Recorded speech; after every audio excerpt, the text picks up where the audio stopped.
దేవుని వాక్యం చదువుకుందాము. 66వ కీర్తన 17వ వచనం. ఆయనకు నేను మొరపెట్టి తిని, అప్పుడు నా నోట శ్రేష్టమైన కీర్తన యుండెను. చాలు.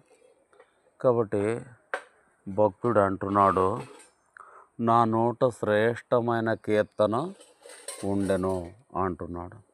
కాబట్టి కీర్తనలు ఎప్పుడు పాడతాం? పాటలు ఎప్పుడు పాడతాం? సంతోష దినాన పాటలు పాడతాం.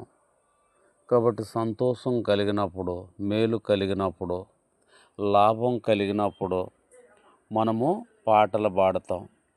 కాబట్టి భక్తుడు అంటున్నాడు, నేను ఆయనకు మొరపెట్టి తిని, అప్పుడు శ్రేష్టమైన కీర్తన దేవుడు నా నోట ఉంచెను. అంటే నాకు మేలు చేసెను, నా అక్కరతలు తీర్చెను, నా అవసరతలు తీర్చెను, నా కోరికలు తీర్చెను, నాకు మేలు చేసెను అని దేవుని యొక్క వాక్యము సెలవిస్తుంది. భక్తుడు మనతో మాట్లాడుతున్నాడు.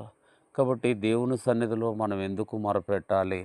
దేవుని సన్నిధిలో మనం ఎందుకు ప్రార్థన చేయాలంటే, మనకు మేలు కలిగించే దేవుడు, మేలు చేసే దేవుడు, సహాయం చేసే దేవుడు, ఆదుకునే దేవుడు.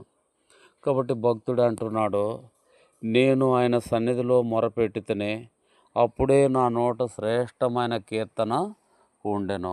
కాబట్టి భక్తుడికి మేలు కలుగుతూ వచ్చింది. ఆనాడున్న దేవుడు ఈనాడున్నాడు. మనం కొన్నిసార్లు మొరపెట్టకపోయినా దేవుడు సహాయం చేస్తాడు. అంటే మనము అర్థం చేసుకోవాలి, మొరపెట్టకపోతేనే ఇన్ని మేలులు చేస్తున్నాడు కదా దేవుడు, మొరపెడితే ఇంకెన్ని మేలులు చేస్తాడు దేవుడు కదా. కాబట్టి భక్తులందరూ కూడా ప్రార్థన ద్వారా దీవించబడ్డారు, ప్రార్థన ద్వారా ఆశీర్వదించబడ్డారు. ప్రార్థనలో ఉన్న శక్తిని మనము తెలుసుకోవాలా, ప్రార్థనలో ఉన్న బలాన్ని మనము తెలుసుకోవాలా. అప్పుడే మనం ప్రార్థన చేస్తాము.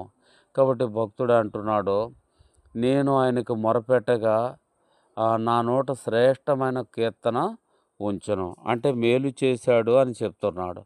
ఆనాడు భక్తులకు చేసినటువంటి మేలులు ఈనాడు తన బిడ్డలకే చేస్తాడు.